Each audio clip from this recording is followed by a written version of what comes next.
We are looking at how to pronounce these two biblical names. We'll be looking at how to say more names from the Bible as well. Stay tuned to learn more of those two midwives.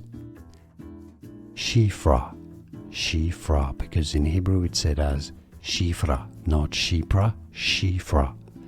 And Puah, Shiphrah and Puah. Now you know. Like this video if you found it useful. I appreciate the support. We are looking at how to pronounce these two biblical names. We'll be looking at how to say more names from the Bible as well. Stay tuned to learn more of those two midwives.